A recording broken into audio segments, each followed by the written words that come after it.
श्री सुधांशु त्रिवेदी। माननीय सभापति महोदय, आज 19 मिनट्स 19 शेखर जी 19 जी।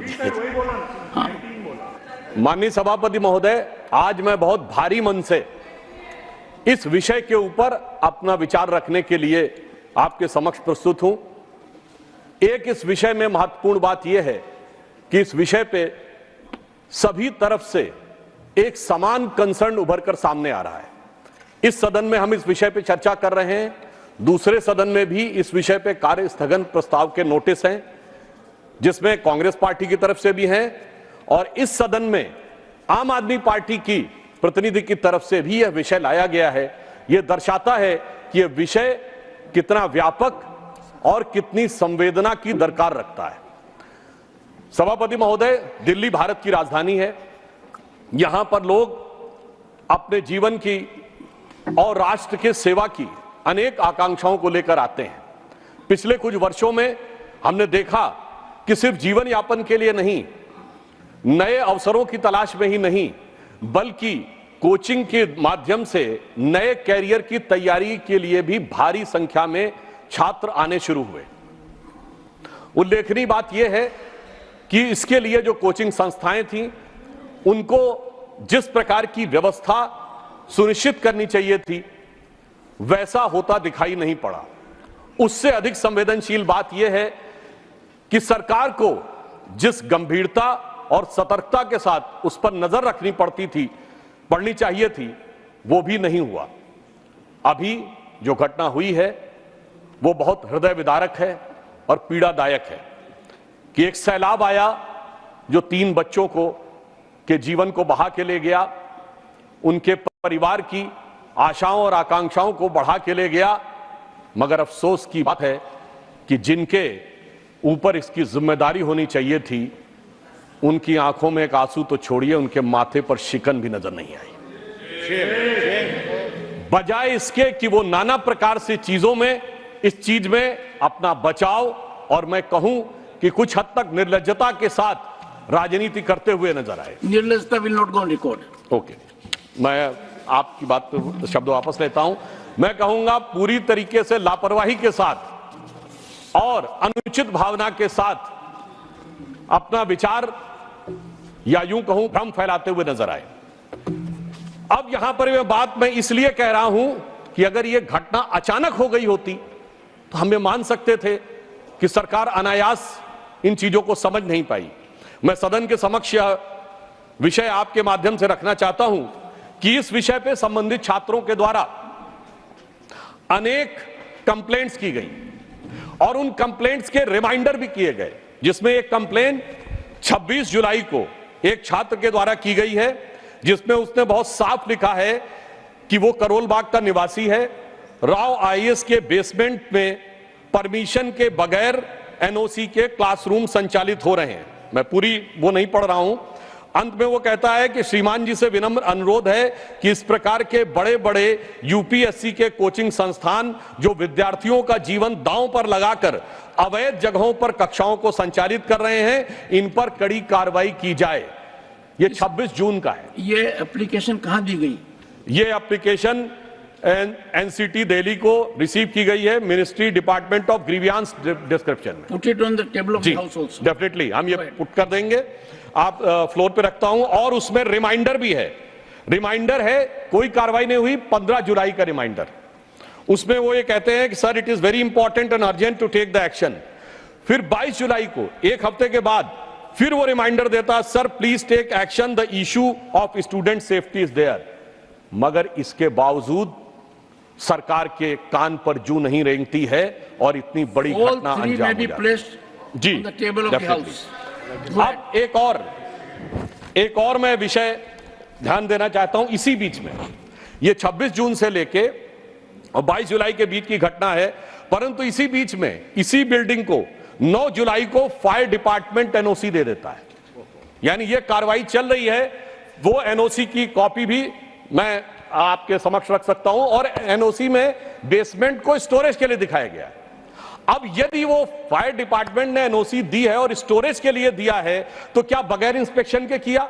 क्योंकि 26 जून को शिकायत चल रही है और 9 जुलाई को एक दूसरा विभाग स्टोरेज के लिए दे रहा है, तो या तो बगैर देखे हुए दिया गया है या फिर बहुत देख समझकर किसी अन्य अपरिहार्य कारणों के माध्यम से लिया गया है। तो इसलिए हम ये कह सकते हैं कि ये अपने आप में एक लापरवाही नहीं, बल्कि ये एक प्रकार का एक आपराधिक कृत्य है, एक प्रकार की क्रिमिनल नेग्लिजेंस है, जिसमें जानते बूझते बच्चों को उस हद तक उनके जीवन को खतरे में डालने के तक ले जाया गया। और मुझे अधिक वेदना इसलिए होती है सभापति महोदय कि दिल्ली में मात्र कुछ दिन पहले पीने के पानी की किल्लत थी और उससे लोगों की जान जहमत में थी। आज सीवर के पानी से जान हलकान है। आप सोचिए कि जो लोग इतने लंबे समय से हुकूमत कर रहे हैं और पहले कहते थे हमारे पास ये नहीं है, हमारे पास वो नहीं है, आज तो एमसीडी भी आपके पास है, सरकार भी आपके पास है, और जो कहते थे कि नई राजनीति लाएंगे, वो नई राजनीति कितनी खतरनाक साबित हो रही है और लोगों की जान कैसी हलकान किए हुए है, और उसके बावजूद उनकी तरफ से सिर्फ सियासी बयान है और इसके अलावा कुछ भी नहीं है। मैं ये भी कहना चाहता हूं महोदय, अभी हम लोग जुलाई के महीने में 6 महीने बाद जाड़े का दौर शुरू होगा, सांस लेने की भी तकलीफ होगी। यानी पानी का विषय हो, जमुना की सफाई का विषय हो या सांस हवा की सफाई का विषय हो, सारी बातों पे सिर्फ बातें होती रही हैं और समय के अनुसार ये अपना स्टैंड समय समय पर चेंज करते रहे। यहां पर मैं एक और बात बताना चाहता हूं, यदि किसी व्यक्ति के साथ कोई हादसा हो जाए, मान लीजिए उन बच्चों के साथ यह स्थिति हुई, आप अस्पताल ले जाना चाहें, तो मैं बताना चाहूंगा कि मीडिया में रिपोर्ट अवेलेबल है कि हाई कोर्ट ने इस पर टिप्पणी की है कि बहुत कम। एक सेकंड जी माननीय सदस्य, ये गंभीर विषय है और सदन में 2 बातों का ध्यान रखना पड़ेगा। एक तो आप विषय पर ही बोले और दूसरा मीडिया रिपोर्ट को आधार नहीं बनाए। आप वही सर, ये हाई कोर्ट के जजमेंट को कोट कर रहा हूं। नहीं, जजमेंट की कॉपी आपके पास है, उसकी प्रतिलिपि रखनी पड़ेगी जी, क्योंकि मीडिया में कुछ भी आ जाए उसको आधार मत बनाइए। सर, हाई कोर्ट ने इस बारे में बहुत असंतुष्टि व्यक्त की है पूरा कि जितनी हाई कोर्ट ने इस विषय को लेकर बहुत असंतुष्टि व्यक्त की है कि जितनी प्रकार की आबादी है उसकी तुलना में अस्पताल में सीटी स्कैन की मशीनें बहुत कम है। यह वेल नोन फैक्ट है, पब्लिक डोमेन।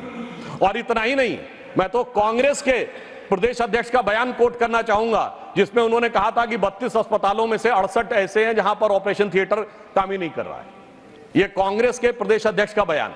अर्थात ये मैं सिर्फ ये बताना चाहता हूं, लोगों की जान के प्रति लापरवाही का विषय की सीमा तक है और उस सीमा पर चलते हुए ये स्थितियां इस प्रकार की आती हैं कि नोटिसेस छात्रों के द्वारा हैं, आगाह जनता के द्वारा किया जा रहा है, परंतु उसके बावजूद हमारी दिल्ली की सरकार इस विषय में किसी भी प्रकार का कोई प्रभावी कार्रवाई नहीं कर रही। आज मैं आपके माध्यम से पूछना चाहता हूं कि दिल्ली सरकार के पीडब्ल्यूडी डिपार्टमेंट और एमसीडी को, क्योंकि इसमें जो मुख्य कारण रहा, सफाई नहीं की गई, सीवर में स्लिटिंग की सफाई नहीं की गई, जिसकी वजह से सीवर का पानी बैकफायर किया और मात्र 2-3 मिनट के अंदर पूरा का पूरा बेसमेंट जिस तरीके से भर गया। इसमें 2-3 पक्ष हैं। पहला, बेसमेंट पे काम करने की परमिशन किस डिपार्टमेंट ने दी? दूसरा, यदि वो परमिशन दी गई, क्या उसके बाद कोई इंस्पेक्शन नहीं हुआ? तीसरा, कि यदि उसके ऊपर कोई शिकायत की गई तो उसके ऊपर कोई कार्रवाई की गई नहीं। और चौथा, आसपास के सीवरों की जो स्लज थी उसकी सफाई की गई या नहीं, इस बारे में जानकारी या सदन जानने की आवश्यकता रखता है, क्योंकि इन चारों चीजों ने मिलकर उन 3 बच्चों की जान के साथ खिलवाड़ किया है। मगर अफसोस की बात यह है कि हमारी सरकार दिल्ली की जो इतना प्रचार करती है कि हमने ये किया, हमने वो किया, मगर आज तक वो ऑथेंटिक डाटा नहीं दे पाए कि सीवर्स की, स्लज की सफाई के लिए उन्होंने क्या काम किया है, जिसकी वजह से इस प्रकार की घटनाएं ना हो। जब से वो सरकार में आए हैं, ये एक वेल नोन फैक्ट है कि जल बोर्ड का घाटा 74,000 करोड़ रुपए हो गया है। यानी एक तरफ आपके संस्थान निरंतर घाटे में जाते चले जा रहे हैं, दूसरी तरफ उसमें भ्रष्टाचार के आरोप लगते चले जा रहे हैं, तीसरी तरफ शिकायतें आती चली जा रही हैं और इसके बावजूद भी उनके ऊपर किसी प्रकार का कोई प्रभाव नजर नहीं आ रहा है। इसलिए यह आवश्यकता है कि सदन इस विषय के ऊपर बहुत गंभीरता से विचार करे। हम यह भी आपके संज्ञान में रखना चाहते हैं कि इन चीजों के ऊपर कोई कार्रवाई न करते हुए भी सरकार किन चीजों पर कार्रवाई कर रही है। हम यह बात पूछना चाहते हैं कि इस विषय के विभागीय मंत्री, मैं उनका नाम नहीं लेना चाहता, विभागीय मंत्री हो या सरकार की तरफ से हो, क्या उन्होंने किसी प्रकार का तथ्यात्मक आंकड़ा सरकार के द्वारा जनता के सामने रखा है? नहीं रखा है। उन्होंने आकर सिर्फ बयानबाजी की है। यह दर्शाता है कि उनका उद्देश्य वास्तविकता, क्योंकि वास्तविकता तो वो मेरे विचार से सभापति महोदय सामने रखने की स्थिति में ही नहीं है, और उन्होंने इस विषय पे कितना मद में व्यय किया है मैं आपके माध्यम से पूछना चाहता हूं कि सीवर की सफाइयों को लेकर उन्होंने कितना व्यय किया है, जबकि यह बात लोगों की जानकारी में उपलब्ध है कि दूसरी चीजों पे बहुत व्यय किया है। एडवर्टीजमेंट के ऊपर 2012-13 में जब कांग्रेस की सरकार थी तो 13-14 करोड़ रुपए व्यय होता था, अब 568 करोड़ रुपए व्यय। मैं पूछना चाहता हूं कि बिल्डिंग्स के कंस्ट्रक्शन के ऊपर, जांच के ऊपर, सीवर के ऊपर कितना उन्होंने व्यय किया है 2021 में? नहीं सर, उसी पे बात कह रहा हूं। हम बिल्कुल जानना चाहते हैं, सरकार को ये देश की जनता को जानने का हक है कि यदि 50 गुना अधिक खर्चा हुआ है प्रचार में तो कितना गुना खर्चा हुआ है सीवर की सफाई में, कितना गुना खर्चा हुआ है इन चीजों के समस्या के निदान। एक सेकंड सुनिए। नहीं, nothing will go on record. Sanjay, nothing will go on record. मौत की तारीख and it is expressed. No, listen to me, one second. Nothing is going on record. Honorable member. जी. Honorable member. राजनीति कर रहे हैं ये लोग। One second. Nothing will go on record. Please. सदन के नेताजी दोनों तरफ सुनिए। मैं सदस्यों से कहूंगा, ये अत्यंत गंभीर मुद्दा है। इस पर जब विज्ञापन की बात आई तो आप और हम सब रोज देखते हैं अखबार का पहला page coaching, second page coaching, third page coaching. इतना भारी खर्चा कहां से आता है? उस छात्र से आता है जो अपने सपने को साकार करना चाहता है। नंबर 2, मैं सदस्यों को से आग्रह करूंगा, इस पर सुझाव दीजिए। सीमित दायरा है कोचिंग का, जहां आवश्यकता इस भारत को स्किल की है, स्किलिंग के लिए इतना कुछ हो रहा है, कोचिंग एक सीमित दायरे में सभी को उसमें डाल रहे हैं। ये एक ऐसा साइलो हो गया है जो गैस चैम्बर से कम नहीं है। तो आज के दिन सदस्यों को इस ओर ध्यान देना चाहिए और आगे के मार्गदर्शन की बात करनी चाहिए। ये घटना दुखद है, पर इस घटना जो लोग 3 गए हैं उनकी आत्मा को संतुष्टि मिलेगी। यदि अगर इस सदन में हम सुझाव देंगे कि हमारे देश के नवयुवकों को कितने मौके हैं, किन किन जगह मौके हैं। मैं आपको एक बात बताता हूं, जब मैं इसरो गया मैं आश्चर्यचकित रह गया। वहां कोई आईआईटी का नहीं था, कोई आईआईएम का नहीं था, सब गांव के थे, गांव के स्कूल के पढ़े हुए थे। यदि अगर हम डिसाइलो नहीं करेंगे समस्या होगी। तो Sudhanshu ji, make constructive suggestions also. Sir, मैंने यह विषय के संदर्भ में ही कहा है क्योंकि समस्या जल निकासी के कारण हुई। जल निकासी के लिए जो पीडब्ल्यूडी, एमसीडी और जल बोर्ड जिम्मेदार है, यदि वो हजारों करोड़ के घाटे में जा रहा है तो सरकार निरंतर उस चीज पे ध्यान न देकर, जहां जल निकासी की बड़ी समस्या है, यदि प्रचार पे ध्यान दे रही है तो यह विषय सदन के माध्यम से जनता के ध्यान में हम अवश्य लाना चाहेंगे। इसलिए मैंने सिर्फ यह फैक्ट रखा कि एक दिशा में 50 गुना अधिक खर्च किया गया और दूसरी तरफ वो कर्जे में दबता चला गया, उधर कोई ध्यान नहीं दिया गया जल बोर्ड के लिए। इसलिए मैंने यह तथ्य आपके संज्ञान में रखा। यहां पे मैं यह भी कहना चाहूंगा, मैं विषयांतर में नहीं जाना चाहता था, परंतु हमारे माननीय सदस्य ने कहा तो मैं यह भी कहना चाहूंगा, इसी दौर में सैकड़ों करोड़ का शीशमहल बन के तैयार हो गया मगर सीवर की सफाई नहीं हो पाई। और यदि मेरी बात पे आपत्ति है हमारे सम्मानित सदस्य को, तो वो ये आंकड़ा सामने रख दें कि कितना खर्चा उन्होंने उस कंस्ट्रक्शन पे किया था और कितना इन्होंने खर्चा इस कंस्ट्रक्शन पे किया है, तो मेरे विचार से जनता के सामने दूध का दूध पानी का पानी हो जाएगा। यह बात इसलिए आवश्यक है कि यह मामला सिर्फ एक कानूनी नहीं है, यह मामला सिर्फ तकनीकी नहीं है कि कोई टेक्निकल फेलोर हो गई है, यह मामला एक जहनी सोच का है जिसमें कि लोगों की जान की कीमत के बारे में बहुत हल्के तरीके से सोचा जाता है और किसी दूसरे प्रकार की राजनीति के बारे में बहुत भारी तरीके से सोचा जाता है। मैं वैसे तो एक और आपके सामने फैक्ट रखना चाहूंगा, हो सकता है कि मेरे विरोधियों को इस बात के ऊपर बहुत आपत्ति हो, इन्होंने कई और मदों में कई कई गुने खर्चा बढ़ाया है। 2012-13 में वक्फ बोर्ड को 1.25 करोड़ रुपए देते थे, अब 71 करोड़ रुपए दे रहे हैं, वहां 70 गुना बढ़ा दिया है। मगर मैं पूछना चाहता हूं कि इन चीजों की सफाई के लिए, कंस्ट्रक्शन के लिए कितना गुना पैसा बढ़ाया है, इस बारे में जानकारी दें। यह दर्शाता है कि जांच हो, धन का आवंटन हो, उसके ऊपर निगरानी रखनी हो या उसके ऊपर बयान देना हो, किसी भी प्रकार की कोई संवेदना नजर नहीं आती। और फिर मैं यह भी कहना चाहूंगा कि इतनी बड़ी घटना हो गई, मगर दिल्ली के माननीय मुख्यमंत्री जो विशेष परिस्थितियों में, विशेष स्थिति में हैं, उनकी तरफ से कोई इस प्रकार का सब्सटेंटिव बयान आया ही नहीं। कम से कम संवेदना व्यक्त करते, एक जांच इंक्वायरी सेटअप करते, वो ये कहते, ये बयान देते जो कह रहे थे कि मैं तो वहां से बैठकर दिल्ली के लोगों के लिए सदैव मेरा दिल धड़क रहा है, मैं तो दिल्ली के लोगों के बारे में ही सोचता रहता हूं। इतनी बड़ी घटना हो गई और उनकी सोच की कोई एक झलक हमें दिखाई नहीं पड़ी। उल्टा मैं ये कहना चाहता हूं कि इन घटनाओं के साथ, इधर दिल्ली के साथ जो मैंने कहा 26 जून से लेके कई शिकायतों से लेके आज तक ये हो रहा था, परंतु जवाब में कोई तथ्यात्मक जवाब नहीं दिए जा रहे थे, सिर्फ ये जानकारियां दी जा रही थीं कि उनका वजन हल्का हो रहा है। मुझे लगता है कि अगर उन्होंने अपने कामों पे ध्यान दिया होता तो मैं उनके अच्छे स्वास्थ्य की कामना करता हूं कि वो स्वस्थ रहें, परंतु मैं कहना चाहता हूं यहां वजन हल्का होने का विषय नहीं है, यहां किरदार हल्का होने का विषय है।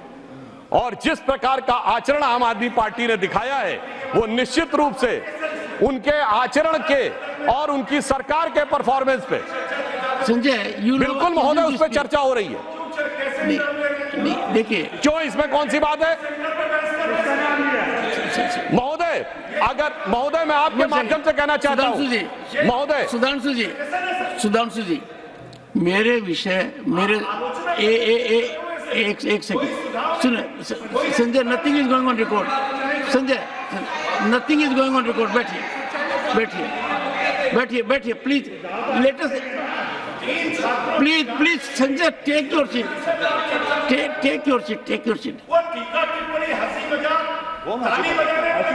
हाँ वाह, देखिए नहीं, nothing is going on record please, nothing is going on record. नहीं नथिंग इज।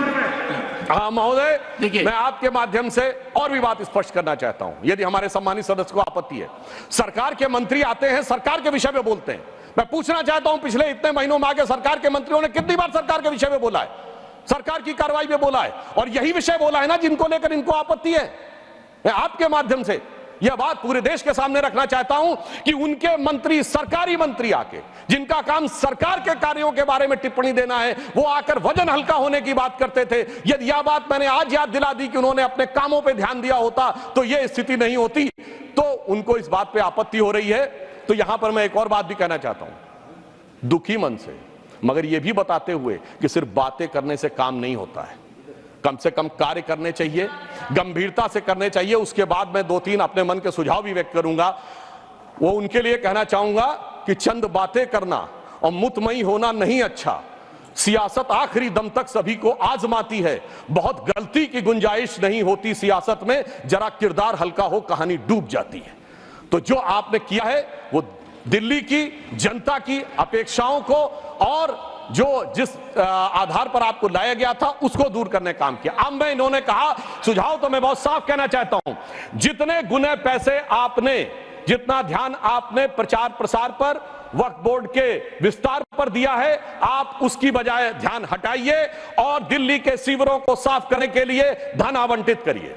दूसरा सुझाव यह है कि कोचिंगों के ऊपर आप सारे कोचिंग संस्थानों के बारे में एक सूची लीजिए और उस सूची को लेकर यह सुनिश्चित करिए कि उन्होंने जो जो चीजें की हैं वो अपने मानकों का पालन कर रहे हैं या नहीं। और मैं आपके माध्यम से यह भी अनुरोध करना चाहूंगा कि कृपया हमारे माननीय सदस्य सदन के पटल के ऊपर क्या इस विषय पर कोई ऑथेंटिक डॉक्यूमेंट रख सकते हैं कि अब तक यानी इस घटना होने से पहले तक क्या उनकी सरकार ने किसी भी प्रकार का कोई भी कार्रवाई बगैर जांच के अथवा जांच के करके दिखाई है क्या?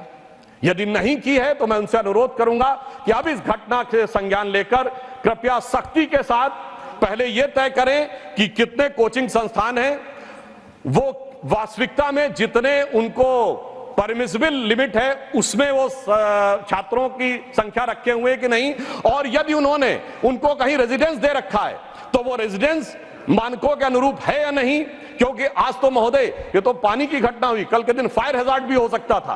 तो ये बात हम इनसे बहुत स्पष्ट कहना चाहेंगे कि इन बातों के विषय में गंभीरता लें। और अंत में इन्होंने कहा सुझाव, तो एक और सुझाव भी देना चाहूंगा कि इनसे विनम्र निवेदन है कि सरकार चलाइए, सरकार के मंत्री आकर सरकार के कार्यों के बारे में विचार दें, आकर सिर्फ राजनीतिक बयानबाजी आरोप प्रत्यारोप न करें। क्योंकि अभी तक का इनका स्टाइल ये रहा है कि किसी भी घटना के ऊपर वास्तविक अर्थों में सरकार की तरफ से जो जवाब मिलना चाहिए था वो जवाब देने की बजाय सियासी बयानबाजी होती है।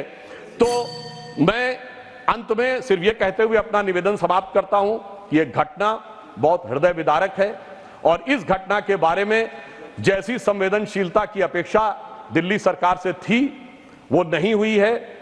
इसलिए इस पे एक गंभीर जांच होनी चाहिए और संबंधित लोगों की जिम्मेदारी सुनिश्चित की जानी चाहिए ताकि भविष्य में ऐसी घटनाओं की पुनरावृत्ति ना हो सके।